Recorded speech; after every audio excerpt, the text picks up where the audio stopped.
Attention, cette vidéo contient les spoils du chapitre 1055. Et petite information avant de commencer, ce samedi 30 juillet, on sera sur Paris pour préparer l'avant-première du film Red. Donc si vous voulez nous rejoindre et possiblement être filmé, eh bien n'hésitez pas à nous retrouver au magasin Manga Story à 14 h. Un empereur restera toujours un empereur. C'est carrément un monstre de puissance qui ne se laissera jamais faire. C'est quelqu'un qui domine les autres très facilement. Et là-dedans, Shanks, eh bien il excelle. C'est le seul qui a pu faire fuir au moins 2 amiraux dans tout One Piece jusqu'à maintenant. Qui les a stoppés avec une très grande facilité. Ok, bon, le chapitre il est beaucoup moins hypant que le précédent. Mais ce qui s'y passe, ça aussi c'est une réussite. Il n'y a que des révélations. Alors accrochez bien vos ceintures Nakama parce qu'on y va. Et aujourd'hui sur Raftel Hill, eh bien on vous offre cette gigantesque review. Elle va être incroyable. Bon, elle sera peut-être un peu moins longue que la précédente, mais elle sera tout aussi bien. Petite déception, on ne voit ni Barbe Noire ni Shibukai. Nous, ça nous laisse un petit peu sur notre faim, mais au moins ça laisse entendre qu'on va les voir après, peut-être même dans des séquences plus grandes, une grande explication, et on a hâte, on a vraiment hâte. Toujours pas de page cover, donc toujours pas de retour du Germa. On a une petite histoire sur Uta qu'on va pas forcément décrypter ici. Parce que en vrai, je pense que ce sera fait après, une fois que le film sera sorti, on vous fera peut-être un petit résumé, surtout si vous nous demandez. Petite précision, on a eu un problème avec notre compte TikTok, donc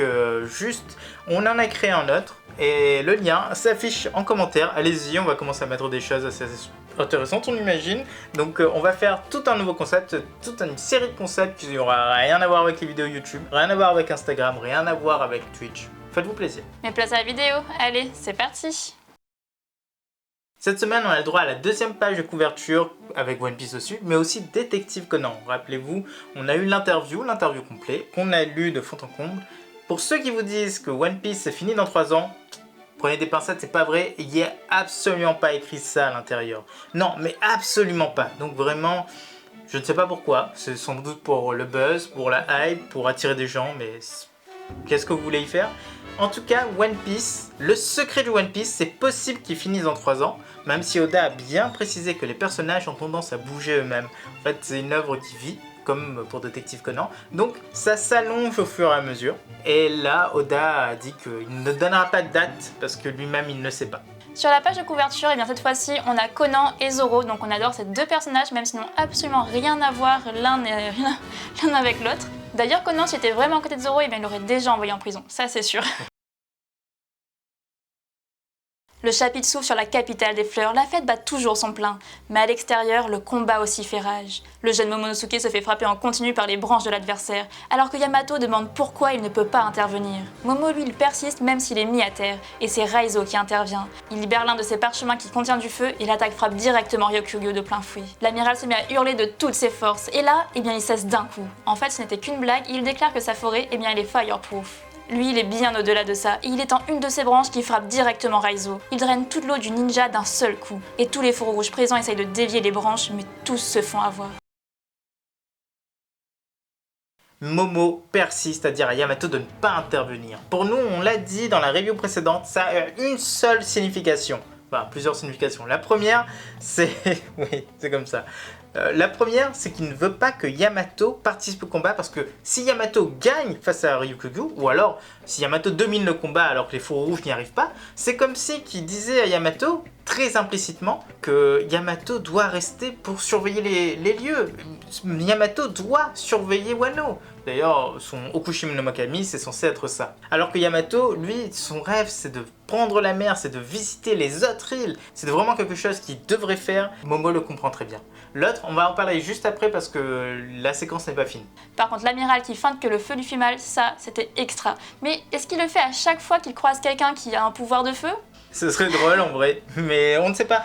Par exemple, il s'est battu contre Sabo, et du coup on se demande s'il a fait ça contre Sabo. Ce serait intéressant de le savoir, et du coup ça met aussi en cause le fait que Sabo ait pu battre Aramaki. En tout cas pas avec son feu. Ou alors peut-être que, comme on voyait avec Marco, peut-être que son feu est légèrement plus puissant que celui qu'utilise Raizo. Légèrement, non, je pense que c'est beaucoup plus puissant. Mais peut-être que c'est une raison effectivement qui ferait qu'il ait gagné face à Ryokugyu, c'est possible. On ne sait pas comment s'est passé le combat. D'ailleurs, il n'a pas l'air blessé. Fujitora avait l'air un tout petit peu blessé. En tout cas, tout ce qu'on peut dire, c'est qu'il ressemble résisté au feu et c'est déjà pas mal. Mais justement, par rapport à ça, c'est quand même assez bizarre. Est-ce que du coup, c'est une spécificité liée à Ryokugyu? Est-ce que c'est dû à un entraînement? Est-ce que c'est son haki qui fait qu'il devient fireproof? Il a du haki à la place de sève. de la sève en fait de son arbre. Ce serait intéressant en vrai. Donc c'est assez étonnant, mais nous en tout cas on pense que c'est plutôt dû à son entraînement, donc c'est vraiment personnel à Ryokugyu, et du coup ça signifierait que Crocodile, avec aussi un peu d'entraînement, il pourrait rendre son sable waterproof, et ça ce serait juste génial. Oui, ce serait incroyable. Imaginez Crocodile sans son point faible. Alabasta aurait été totalement différent, mais surtout quand il va réapparaître, le personnage aura une autre carrure, il sera bien plus puissant. Deuxième point commun avec Crocodile, c'est le fait qu'il ponctionne de l'eau chez ses ennemis. Et du coup, ça nous fait très plaisir de voir qu'il utilise enfin ses branches, qu'il va directement pour prendre en fait l'eau un peu partout. Parce que ça nous manquait, on voyait pas faire ça contre les fourreaux rouges alors qu'il disait à chaque fois « Je veux attraper Luffy au chapeau de paille !» Mais vas-y, va au plus vite, ponctionne l'eau, c'est fini. Mais non, lui il est là, il a l'air d'un peu plus en fait de juste vouloir crier sur les autres. Mais ça, cette technique, elle est dévastatrice et on aimerait bien la voir un peu plus souvent. Mais pour le coup, on sait que Raizo n'est pas mort, il a juste besoin d'un peu d'eau. Ça, c'est Alabasta qui nous a montré que ça suffit largement. Par contre, Shinobu, elle nous déçoit quand même grandement, parce qu'effectivement, on aurait pensé qu'elle serait débattue un peu plus, qu'elle aurait essayé au moins cette technique. Elle a un faux du démon, c'est pas pour rien. En général, quand t'es dans un combat, tu tentes le tout pour le tout. Elle n'essaye même pas de faire pourrir le bois d'Aramaki, donc là, c'est... Voilà, la petite déception. Dans le palais, une autre scène importante s'y passe. 3 personnes sont passées par une trappe secrète située dans la salle secrète de Sakayuki, le père d'Oden. Et tous les 3 s'enfoncent dans un escalier sans fond. Robin demande si l'eau a été attirée par son parfum. Et l'eau lui lâche qu'il trouvait suspect qu'elle ne soit pas parmi les participants de la fête. Et il précise aussi qu'il n'est pas une hyène. Inutile de parler comme ça. Le père d'Oden commence alors son récit, disant que cette salle est très bien cachée. Il n'en a jamais parlé ni à Kaido ni à Orochi. Mais une personne de l'équipage de Kaido, un homme poisson, a pu trouver facilement l'autre entrée. Et c'est ce fameux Jack. D'ailleurs, Robin s'étonne du fait qu'il faille plonger. L'eau s'étonne de la profondeur de cet escalier. Mais le vieux leur dit que c'est à eux de voir de leurs propres yeux. Mais lorsque l'eau et Robin s'approchent du puits de lumière, ils voient l'impensable. Une réplique de Wano se trouve sous l'eau, une réplique ancienne qui date de 800 ans. À l'époque, les cascades de l'île n'existaient pas. L'île était plate et une grande ville y tenait place. Mais pour une raison ou une autre, les montagnes ont été érigées et l'eau s'est accumulée dans celle-ci. Et les habitants ont dû migrer. Voilà le secret de l'île de Wano. Et enfin, la salle tant attendue s'ouvre sous leurs yeux. L'eau et Robin peuvent enfin contempler une grande vision, le poneglyphe rouge. Et c'est le 3e que l'équipage rencontre. Mais ce n'est pas fini, car le père d'Oden lâche une autre révélation. Plus bas dans cette ville se tient l'arme Pluton. Il ne l'a jamais vu lui-même, mais il est bien là. Mais surtout, ouvrir les frontières de Wano se réfère à cette arme, car ça veut dire détruire les murs. Et c'est bien ce que Oden voulait faire, éclater les murs de cette île. Les scènes avec Robin sont toujours incroyables. Et là, la découverte du poneglyphe rouge en compagnie du père d'Oden et de l'eau, ça c'est quelque chose. Parce que on attendait tous ce moment. On attendait tous que ça se passe. Mais là, ce poneglyphe rouge, il est tellement bien caché. On a l'impression que c'est un mix entre la cache poneglyphe d'Alabasta, qui était sous une trappe dans le monument en fait, donc bien caché, mais également avec celui de Zou, car il fait descendre un escalier gigantesque qui est caché dans un arbre. C'est la même chose. Sauf que là, ça passe à travers l'arbre, mais ça passe aussi à travers la montagne, tout simplement, le mont Fuji. Et on descend, et qu'est-ce qu'on trouve? C'est cette salle incroyable. En tout cas, l'histoire de Wano, elle est incroyable. Au départ, finalement, c'était une simple île, basique, normale, sur l'eau, tranquille. Et puis, pour se protéger du coup du gouvernement, des montagnes étaient érigées. Et ce qu'ils n'ont pas prévu, c'est qu'avec ces montagnes, l'eau de pluie s'est accumulée et ça a formé la cuvette de la mort. Donc, on ne sait pas s'ils l'ont pas prévu en vrai, mais est-ce que c'est une façon... On va en parler juste après, mais nous on pense que c'est un piège qui a été fait exprès. Et c'est pour ça qu'ils ont ensuite déplacé Wano. En tout cas, ils ont forcément dû fuir et ils ont reconstruit donc Wano, un plus petit Wano du coup, au-dessus, donc à la surface de l'eau. Il y a plein de questions qui se posent à partir de là. Tout d'abord, qui a érigé ces montagnes? On peut penser à un initiateur de Fujidemon, par exemple celui d'Akainu, ce serait assez simple en vrai. Celui de Fujitora, un peu compliqué, mais ça peut le faire. Celui du Pouce-Pouce, Morlaix, carrément. Pika, encore plus facilement. Mais on n'est pas encore satisfait. Et on se dit que sur Wano, il y a quelque chose qui pourrait être intéressant. Il y a un crâne énorme. C'est un crâne de géant antique, semble-t-il, qui était en fait à Onigashima. C'est l'île d'Onigashima. Et si c'était ce géant qui avait façonné tout ça? Et si c'était ce géant qui avait en plus ramené tout le peuple en haut quand l'eau a commencé à monter? Parce que en vrai, on ne peut pas se dire que tout le peuple est monté tout seul. On ne voit pas en fait les vieillards, les enfants. monter à la main en fait jusqu'à là-haut et puis construire tout ça. Non, il faut une force supérieure, pas un acte divin, mais une force supérieure. Et ça serait totalement logique que ce soit ce géant, le sauveur de Wano à l'époque, le protecteur de Wano à l'époque, qui savait qu'après sa mort, le gouvernement pourrait débarquer. La deuxième chose qui nous gêne finalement, eh bien, c'est le niveau de l'eau. Pourquoi est-ce que les habitants n'ont pas tout simplement pensé, je sais pas, à faire un trou dans le mur et du coup pour que l'eau puisse s'écouler un peu plus facilement et rester dans leur magnifique ville habituelle? Donc on ne sait pas, mais en tout cas l'arme Pluton s'y trouve. Et là, on a plusieurs questions qui se posent. Pourquoi est-ce qu'il est là? Est-ce que du coup il contrôle l'eau? Est-ce qu'il est paralysé par l'eau? Est-ce qu'il a besoin de l'eau tout simplement pour exister? Énormément de questions qu'on attend d'avoir des réponses, et aussi on se demande si finalement est-ce qu'il n'est pas dans l'eau parce que dans la marine, en tout cas les grands marines, les amiraux, ils ont la plupart du temps des fruits du démon. Donc peut-être que c'est un moyen effectivement de protéger l'arme Pluton en le mettant dans l'eau, en sachant que personne ne pourra aller le chercher là-bas. Aucun utilisateur de fruits du démon. Ce serait vraiment intéressant. Mais pas que la marine, il y a aussi le gouvernement. C'est tout cet ensemble qui ne pourrait éventuellement pas aller le chercher. Ça reste à voir. En tout cas, détruire les murs de Wano, ça fait écho en fait à détruire l'île des hommes poissons, détruire Redline. Carrément, la personne qui peut détruire les murs qui sont autour, il peut détruire Redline, ça a l'air assez similaire. C'est pas déconnant, c'est vraiment pas déconnant. Et forcément, ce sera Luffy qui va le faire, et Luffy va détruire la plupart des anciens royaumes pour faire en fait un royaume entier et réunifier le monde à nouveau. Cette petite histoire entre l'eau et Robin aussi est très intéressante. Nous en tout cas, on apprécie cette histoire de parfum, de l'eau qui suit Robin. Ça met un petit peu de piquant dans leur relation, on ne sait pas du coup où ça va en venir, on ne sait pas non plus si Oda veut faire quelque chose de ça, mais en tout cas ça reste très amusant. Ouais, à chaque fois il y a plein de théories qui partent là-dessus sur les réseaux, genre Robin x Franky, Robin x Brook, il y a énormément de choses, x Iceberg en vrai, hein, il y en a plein. Et là en fait Robin x Law, ça va perdurer. On ne sait pas ce qu'Oda veut faire et nous on n'est pas trop du genre à imaginer les relations entre les personnes de ce type là, donc on verra à la fin de One Piece. Et enfin, il y a le poneglyphe rouge qui apparaît à la toute fin. Le poneglyphe rouge qui est vraiment très intéressant. Ça donne des coordonnées, mais à chaque fois, il y a des petits trucs à côté, des petites histoires, et c'est vraiment très intéressant.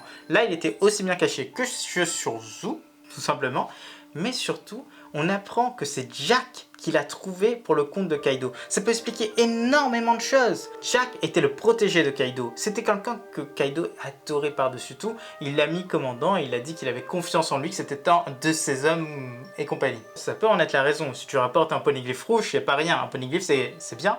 Un poneglyphe rouge, c'est t'es propulsé, tout ce que tu veux en vrai. Mais ce qui est intéressant aussi, c'est qu'à l'époque, Jack n'avait pas de fruit du démon. Parce qu'il a réussi à plonger et à revenir. Et donc, faire le tour et compagnie. Alors qu'on voit bien sur Zou, il est tombé à l'intérieur de l'eau et puis plus jamais rien. On a dû aller le repêcher. Et ça nous montre une autre chose. C'est que Kaido avait tellement confiance en lui par la suite qu'il voulait lui donner le Okushi no Makami, le fruit de Yamato. Sauf que Yamato a dû le manger avant. Donc il s'est rabattu sur le fruit du mammouth. On l'avait déjà dit, on le pense, et là c'est quasiment une confirmation. Nous on pense que c'est ça.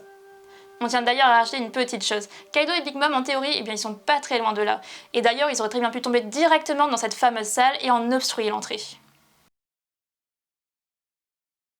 En bordure de la capitale, le combat continue. Aramaki est maintenant gigantesque et rien ne les avait préparés à ça, ces pauvres fourreaux rouges. Ils lâchent que si Kaido était toujours là, il serait jamais venu. Mais là, ce sont des simples humains et ils ne peuvent absolument rien contre Mère Nature. Tous ont été attrapés, même Yamato qui ne peut rien faire car Momo le lui interdit. Il lui demande même d'aller chercher Luffy, mais Momo continue de dire non, car il n'a pas besoin de leur aide. Après tout, Yamato a été parqué à Onigashima toute sa vie, alors que maintenant il est libre, il ne faut pas le cloisonner ici non plus. Si le Fauve Rouge et le Shogun ne peuvent se défendre eux-mêmes, les sauveurs seront obligés de rester et de faire le travail à chaque fois. Alors Momo, il crie de toutes ses forces, il dit aux démons de la forêt de partir de là. Rokugyo s'étonne même de son courage. Et à ce moment-là, il se rend compte bien trop tard qu'une attaque arrive droit sur lui. Momo lâche un Boro bref et il arrache tout un pan d'Aramaki. Et enfin, l'amiral hurle pour de bon. Momo vient de faire l'impensable et il continue à crier « Pars, démon !» Et il lance encore un Boro bref. L'amiral est à terre, il brûle littéralement. Hélas, ce n'est pas pour longtemps, car il revient d'un bourgeon et s'apprête à tuer l'ennemi. Ça y est, Momo est un dieu. Il vient de montrer au monde qu'il est un shogun capable. Il a enfin lâché son Boro bref. Et là, l'amiral, eh bien le pauvre, il en souffre. Il était vachement... En tout cas, le pauvre amiral, eh bien, il était tellement content de sa résistance au feu, il était tellement content que Kaido ne soit pas là, et là, eh bien, c'est l'hécatombe pour lui. Les deux sont arrivés quasiment en fait. Il y a un faux Kaido et il y a du feu, il y a un Boro-Bref. Il semblerait qu'il soit pas résistant du tout au Boro-Bref. On se pose la question, est-ce que c'est parce que les flammes sont des flammes spéciales, des flammes mythiques, ou alors est-ce que c'est la propulsion des flammes qui est trop forte pour lui? Mais en tout cas, on vient de montrer qu'Aramaki n'est pas invincible. Il peut se faire toucher. C'est un Logia avec beaucoup de points faibles et il faut juste exploiter ses points faibles. Et du coup, ça signifie peut-être que Akainu, en vrai, il ne ferait peut-être qu'une bouchée de ce pauvre Aramaki. Sans doute, avec tous les météores qu'il peut faire d'un coup. C'est pour ça qu'Aramaki le respecte autant, c'est parce qu'il sait qu'il ne tiendrait pas 2 secondes face à cet adversaire. D'ailleurs, Aokiji aussi, il doit pouvoir battre Aramaki assez facilement, parce que le froid, on sait qu'est-ce que ça peut faire aux arbres, qu'est-ce que ça peut faire aux plantes. C'est très difficile, mais il est possible qu'Aramaki soit l'un des amiraux les plus faibles.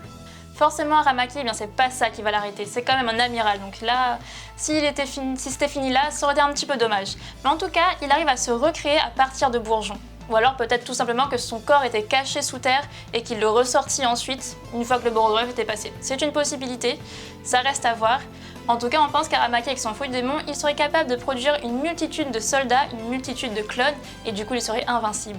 C'est à peu près comme Crackers. Crackers faisait ça exactement sur Whole Cake. Il crée, avec son fruit du démon, énormément de clones. Nous, on mise là-dessus. On veut que ce soit ça pour Aramaki.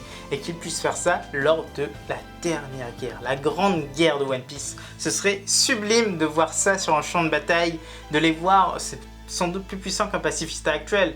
Donc, ce serait vraiment sublime.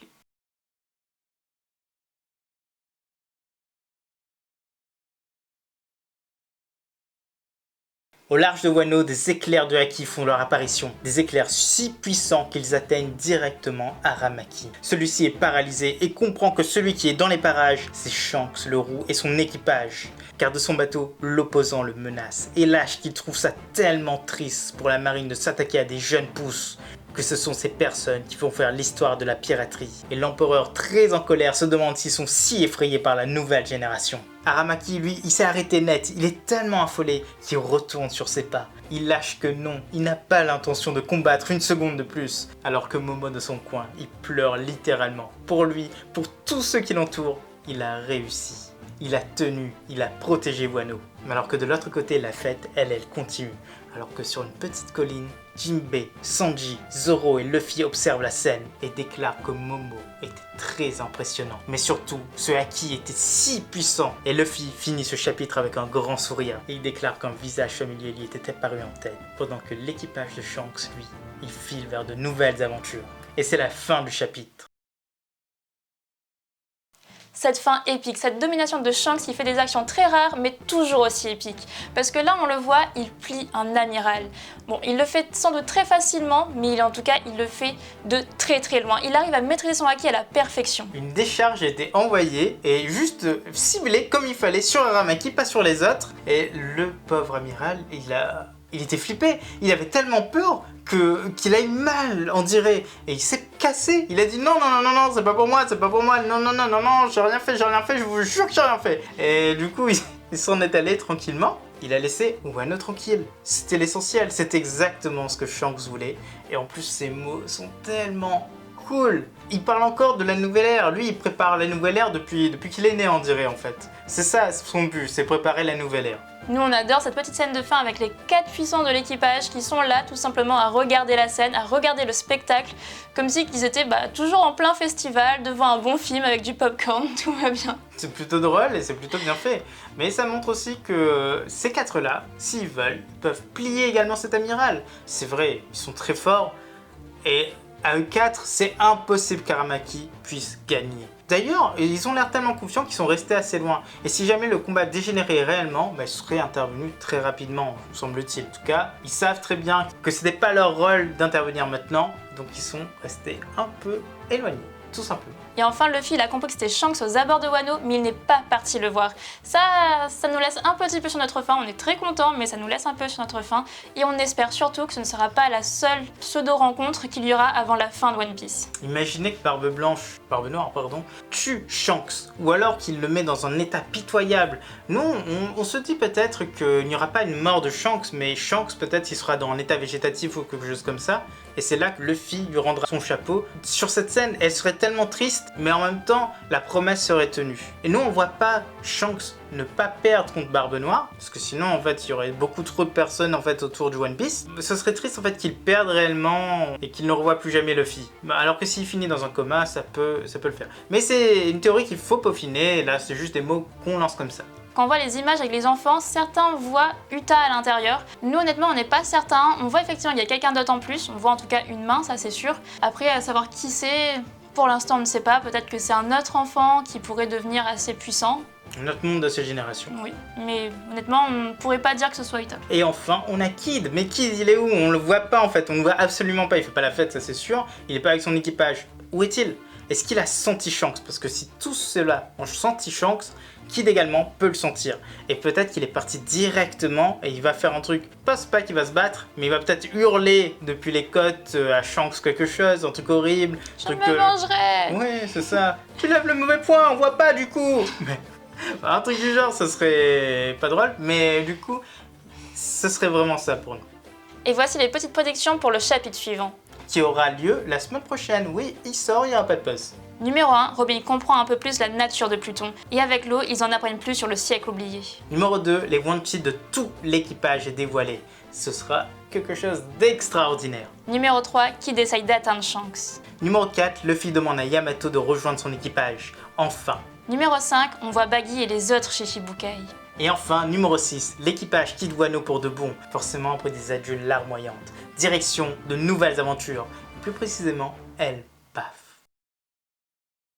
Et voilà les Nakamas, c'est déjà la fin de cette vidéo, on espère que ça vous a plu, donc si c'est le cas, n'hésitez pas à laisser le petit like comme d'habitude, à laisser un commentaire et à vous abonner si ce n'est pas déjà fait.